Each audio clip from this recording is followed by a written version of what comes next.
With global economic crisis and high unemployment rates, empowerment initiatives become the safest route out of the challenges.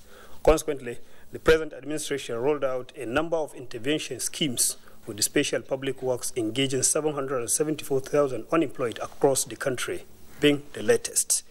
The impact of these initiatives is our focus this afternoon on Panorama. I am Suleiman Abdullahi Rigachkun, your guide.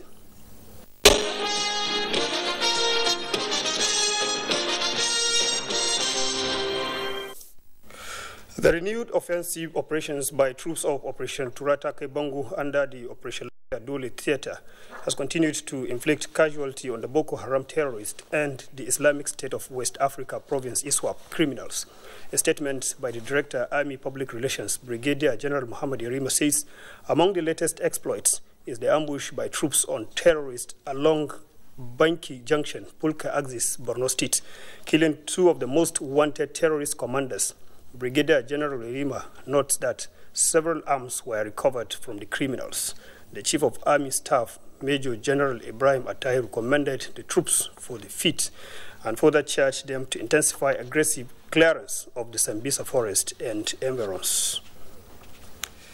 The Nigerian Air Force says troops of the 271 Nigerian Air Force Detachment on 13 February 2021 foiled an ambush set up by a group of more than 100 armed bandits at Ngwalaya near Bernungwari in Kaduna State. In a press release issued by the NAF Directorate of Public Relations and Information, the gallant troops were able to fight their way through the ambush, killing dozens of bandits in the process. Unfortunately, some NAF personnel paid the supreme price during the operation, while a few others sustained varying degrees of injuries. The injured personnel are currently receiving treatment at the NAF hospital in Kaduna. The Chief of the Air Staff, Air Vice Marshal Oladayo Amao, on behalf of officers, airmen, airwomen, and civilian staff of NAF, commiserates with the families of the fallen heroes and prays that the Almighty God grants their souls peaceful repose. The National Security Advisor has convened a high-profile security meeting with all the service chiefs and heads of security agencies under the auspices of General Security Appraisal Committee to turn the tide of further breach to national security. A statement from the Office of the National Security Advisor says the meeting resolved to strengthen interagency coordination to find lasting solution to insecurity in the country. The Office of the National Security Advisor is also to collaborate with the three tiers of government to comprehensively review security situation and adopt concrete measures in containing rising tensions. As a pragmatic measure, the committee also plans to convene security town hall meeting across geopolitical spread to close ranks with communities in restoring peace and confidence in the fight against crime and criminality. 40 protesters arrested at Lekki Tollgate have been arraigned before a mobile court in Lagos. They were arraigned on 3-count charge bordering on conspiracy, breach of public peace, and violation of COVID-19 quarantine law of the federal government. Adeni Taiwo reports. The protesters, 40 in all, were led before a mobile court headed by Magistrate Lateef Layeni to face a 3-count charge bordering on conspiracy to breach public peace, conduct likely to harass and cause panic, and violation of COVID-19 quarantine law preferred against them by the police. Counsel to the police, Kadozo Yetunde, told the court that the accused acted in contravention of sections 412 and 158 of the state criminal laws when they converged at Lekki Tollgate for another round of protest. All the accused pleaded no guilty. Oral application for bail brought by their counsel, Additional Ogunlano, was granted by the magistrate, who put bail in the sum of 100,000 naira and a surety in like sum for each of the accused. They are also expected to produce a COVID-19 test result at the adjourned date fixed for March 2, 2021. In Lagos, Adeni Taiwo, NTA News. Radio as a medium of mass communication has survived different revolutionary times in history and has remained relevant in socio-political socialization, as well as information dissemination. This is why 13th February every year is celebrated as the World Radio Day. Abdullah Ajia examines the day. UNESCO General Conference at its 36th session proclaimed World Radio Day on February 13 in 2011 and was later endorsed by the United Nations General Assembly. The day was meant to remember the unique power of the radio to touch lives and bringing people together across every corner of the globe. The radio is regarded as much more than a forum for information and entertainment. It is believed to have more reach than any other medium of mass communication. Since the advent of radio, I think up to now, even in the digital age, I think it's still something that cannot be rivaled in terms of its compatibility, in terms of its usefulness. Nobody, nowhere in the world could describe what radio had done in the development of man, nature, and education. The global observance of the World Radio Day is aimed at creating awareness in the minds of the people, especially those in remote communities, developing regions, and vulnerable populations. The 2021 World Radio Day has the theme New World, New Radio, which is coming as a result of the services the medium provided during the COVID-19 pandemic. Abdullah Hajia, NTA News. More reports ahead after this break. The Counsel of Our Fathers. I will urge and advise our younger generation to use talent and brain to sort out problems, not arms. Nigerian youths, let's build our nation. My advice to these young people is please do not take us back to those harrowing days. You probably do not know what it is. I believe we have fought one civil war too many in this country. So those who experience it will run away from it. Nigerian youths, let's build our nation together.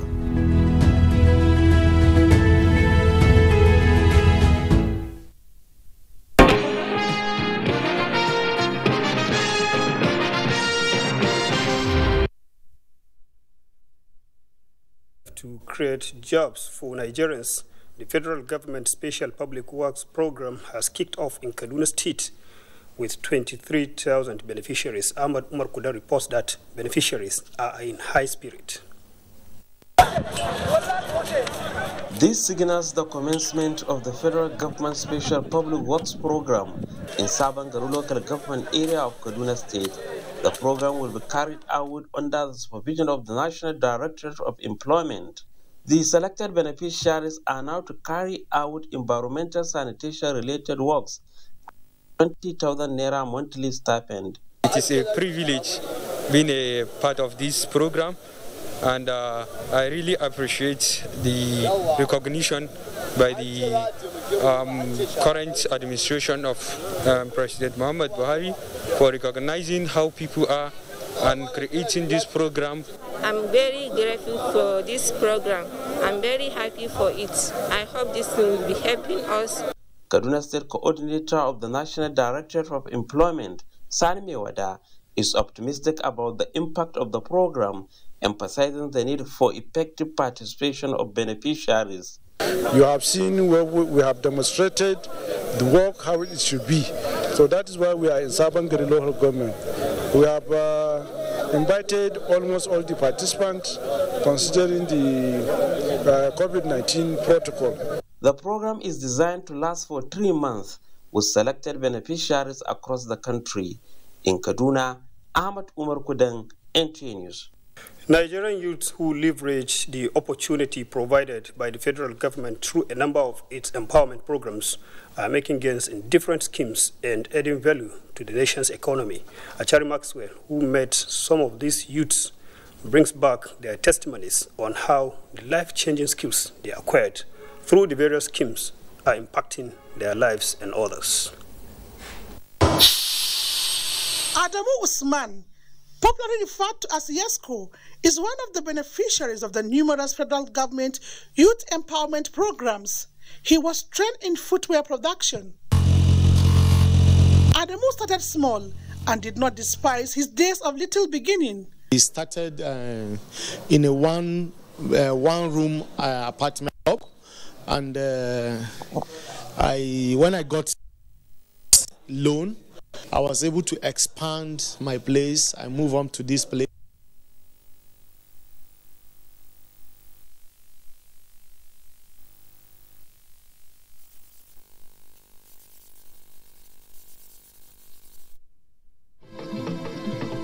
Nigeria, a nation.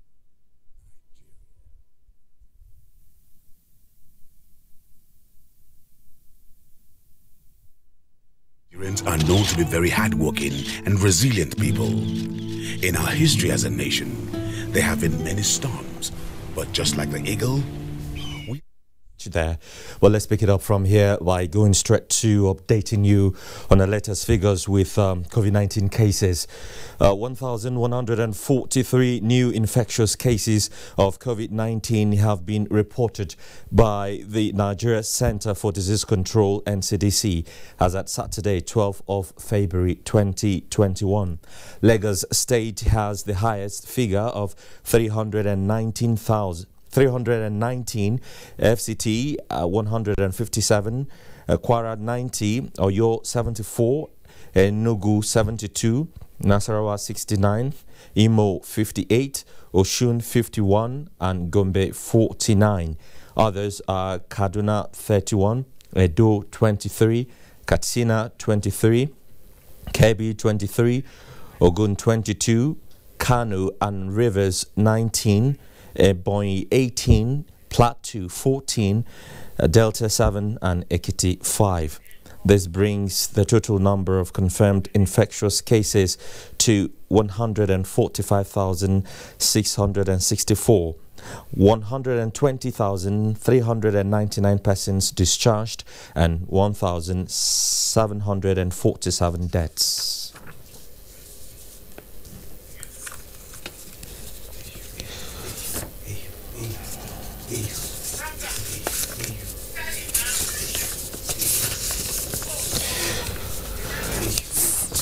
Following violent clashes between viral groups reported in Shasha Market in Ibadan, the Oyo State government has ordered the immediate closure of the market indefinitely. Statements by the Chief Press Secretary to Governor Sheyi Makinde, Taiwo Adisa, indicate that the governor gave the order to forestall breakdown of law and order in the area, and equally imposed a curfew from 6 p.m. to 7 a.m. And now, the more than 50 shops have been razed by fire at Bababa Plaza in Wunti Market in Bauchi State. Mariamu Bala reports that though no life was lost, the cause of the incident is not known. The inferno occurred at 11 p.m. Friday night, with goods in all the shops burnt to ashes. Despite efforts by individuals and fire service to quench the fire, 56 shops were engulfed, with those occupying the shops calling for government intervention. A disaster of this magnitude has never happened to us in this market. Over 90% of goods in all these shops were destroyed because the incident Men of the State Emergency Management Agency Bauchi have visited the scene of the inferno to ascertain the level of damage. Our office, State Emergency Management Agency, to sympathize with the marketers so that they will be given assistance. The agency assured that relief materials will soon be provided to victims of the fire. In Bauchi, Mariamu Bala, NTA News. Every February 14 is marked as Valentine's Day globally. To mark this day in Nigeria, the National Orientation Agency is preaching the message of love through the initiative of Fall in Love with Nigeria campaign. Kenneth Nanim has more. Valentine's Day celebration is an expression of love with family and friends. Many believe it is an affair for the youths and agile. Now, with the Fall in Love with Nigeria campaign, a patriotic initiative, the National Orientation Agency is redirecting attention of the youths and other Nigerians on national development. In spite of all our challenges, we have remained one resilient, indissoluble country. In order for Nigerians to achieve the greatness for which it is destined, you and I, leaders and followers alike, must do our part. Great nations are not built by backpassing or convenient excuses, but by patriotic citizens who are willing to make the necessary sacrifices to ensure that the desired greatness is achieved. The Fall in Love with Nigeria project is also emphasizing on the need for Nigerians to adhere strictly to all COVID-19 safety protocols. COVID is real, and if it is real, then the precautions we are taking should also be real. Abide by the protocol. You must distance yourselves. You must sanitize. You must wash your hands. The Fall in Love with Nigeria campaign, which goes across states of the Federation, the National Orientation Agency says is characterized with messages of patriotism for every Nigerian. Kenneth Nanim, NTA News. And as many set to celebrate the 2021 Valentine's Day, the Federal Road Safety Corps is advising motorists to avoid overspeeding and drunk driving. FRSC Corps Marshal Boboyo Yemi has therefore directed commanding officers across board to double their efforts by ensuring massive deployment of officers and men for enhanced visibility, adequate traffic control and maximum enforcement of all COVID-19 protocols amongst motorists. Let's take you back now to our Kaduna Network Center with Abdullahi. I'm sure they've sorted out the whole hitch there. Abdullahi, you can take it up from here now. Thank you very much for rejoining with us. Nigerian youths who leverage the opportunity provided by the federal government through a number of its empowerment programs are making gains in different schemes and adding value to the nation's economy. Achari Maxwell met some of these youths and brings back their testimonies on how the life-changing skills they acquired through the various schemes are impacting their lives and others. Adamu Usman, popularly referred to as Yesco, is one of the beneficiaries of the numerous federal government youth empowerment programs. He was trained in footwear production. Adamu started small and did not despise his days of little beginning. He started in a one-room apartment shop, and when I got the equipment loan, I was able to expand my place. I moved on to this place. This place is about 4-bedroom flat. You understand? So when we moved to this place, we have more. I was able to accommodate more people in terms of apprentices and even staff, and also our capacity of our production also increased. At the moment, Yesco is not only self-employed, he's an employer of labor with more than 20 youths presently acquiring skills under his tutelage. We don't just make shoes because we want everybody to wear shoes. We want something that is durable, something that will last long, something that the customers would enjoy. And these skills I'm learning is going to help me in a very long way because it's going to make me stand out among people, and it's going to help me in so many ways. I have my own bike. I'm able to pay my school fees and the rest myself. Mahmoud Sani is another beneficiary who specializes in furniture making. His story is similar to that of Adamu Yesco, the shoemaker. I'm feeling my family, my mom and my sisters, every of my distance, they were close to me. We help each other.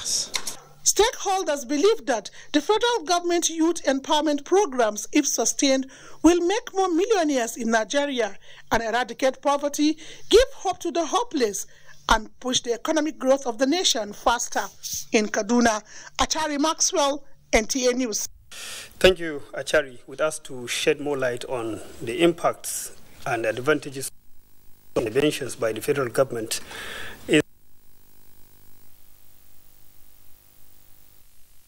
State University. Prof, you are most welcome to the program. Thank you very much. Of beneficiaries on some of these federal government's youth intervention programs. What is your take on the impact of these programs? Actually, if you look at the scheme, you will say that we have mixed stories. Okay. One that really would say that it was a successful efforts on the part of the federal government, and the one that shows the lack of coordination in terms of and sustainability of the different schemes that have been introduced by the federal government. Now, in terms of the success stories, we have seen that quite a number of youths have been able to acquire skills and then to now live on their own. They are able to be employers of labor, and they have a mindset change in terms of they are not going to rely on government employment or any such employment. More or less, it was a departure from the past, where certification is the end thing. Exactly. And you consider it has also helped in controlling crisis, especially when you look at what happened in the Niger Delta with the youth empowerment scheme. Quite a number of people that were involved in a number of crises, they have really settled down. They now have work to do, and it has helped in curbing the incidence of poverty. Okay, now we are delving into the success story of the whole program. So, exactly. So for me, this is a part of the success story. Okay. What are the likely challenges? Because programs of this nature do come with a lot of challenges. Loans are given to youths and women for empowerment. And issue of sustainability, what are those challenges that are likely going to be encountered with? And how can they be eliminated? Well, first and foremost, let's elaborate a little bit on the problems. Okay. Number one, it is true that there is lack of coordination. Okay. Now, at the level of the federal government, we have the NDE. The NDE, for instance, is supposed to be the umbrella of all youth empowerment schemes. Different ones that are introduced over time. Unfortunately, that is not the case. Each scheme, some will be warehoused under the Office of the Vice President, some under the Ministry of Labor and Productivity. I mean, like that. We need to have a coordination. The NDE being an agency in charge of labor employment, it will be important that it gets involved in all this kind of So this will now eliminate all the challenges that may be encountered relating to. Thank you very much, Prof, for having a thought or sharing a thought with us. We hope next time you will have more opportunity to shed more light on this. Thank you very much, Prof. Thank you. Thank you. We now move over to sports update with Olumide Eguntola as our guide. The Lagos State Sports Commission says its athletes are well motivated to win laurels for the state when the rescheduled National Sport Festival comes up in April. Speaking to NTA News in Lagos after decamping its athletes, Chairman of the Lagos State Sports Commission, Shola Ayepeko, says the welfare of its athletes is his priority, as the state government has assured to pay off all outstanding allowances owed the athletes. We are here to reassure the athletes that whatever the governor has promised, he will do. And as soon as we get that substantially, we will pass on to the athletes. Mr. Babajide Sanwo-Olu has already given us a target since last year, and we are still working on that target, 100 gold. From Ilorin, Abdulwahid Bibiri reports that the state government has embarked on the renovation and construction of sports facilities at the stadium complex, especially the squash court constructed in 1977, which is now a shadow of itself. We want to create more opportunity for people in terms of Keeping fit. What you have here is 8-number squash court, and it's international standard, basically. In football, the 2020-2021 Nigerian National League kicked off nationwide on Saturday at various stadia of the Federation. Result of matches indicated that Kebbi United pipped Yobe Desert Football Club by a lone goal. Niger Tornadoes humbled Shekarau FC 4-0, while the match between Go Round FC and Osun United ended 1-goal apiece, among other matches. In the English Premier League, Leicester City recorded a 3-1 victory over Liverpool. Crystal Palace fell 0-3 to Burnley, among other matches played. In another development, Nigeria's Ultimate Fighting Championship UFC welterweight champion Kamaru Usman will on Sunday defend his title against Gilbert Burns of Brazil in a fight predicted to be a stiff test for the Nigerian fighter. Usman won the title in March 2019 at the expense of Tyrone Woodley. Sports update, Olumide Gutola, NTA News.